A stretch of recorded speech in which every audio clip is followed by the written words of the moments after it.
We do need these kind of characters because they provide well, ideally, they provide a perfect example of what to do and how to be and how to behave through one perspective or another. And so they're wonderful characters to compare ourselves against and to compare the actions of others against. A lot of people want to direct their fear at something, and whether it be at everyday real world stuff, or whether it be at this new God in the sky, or whether it be them praising this savior, or hating him. These are the things which he faces. He's still trying to do the right thing, and do the right thing by everyone, and ignore the slings and arrows. But at the same time,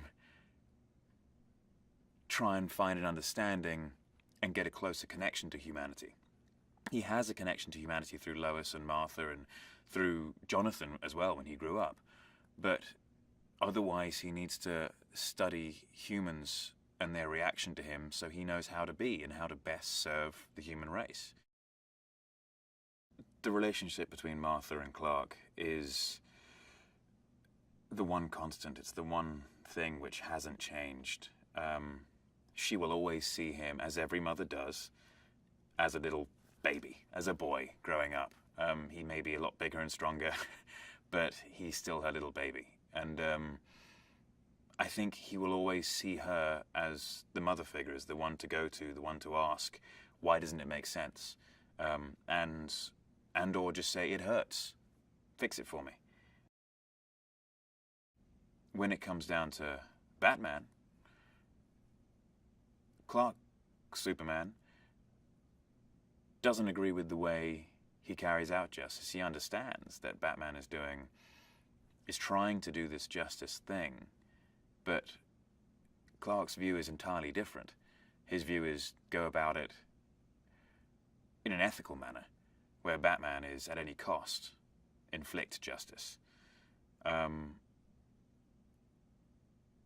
so that's essentially where they come to blows, because they're trying to achieve the same thing, but through entirely different methods.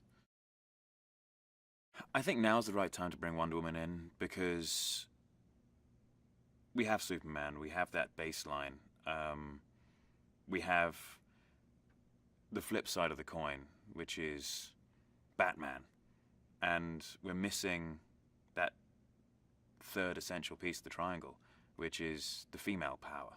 And how that is approached, how justice is approached from that direction. The setting of the world is a world in which Superman exists for the first time.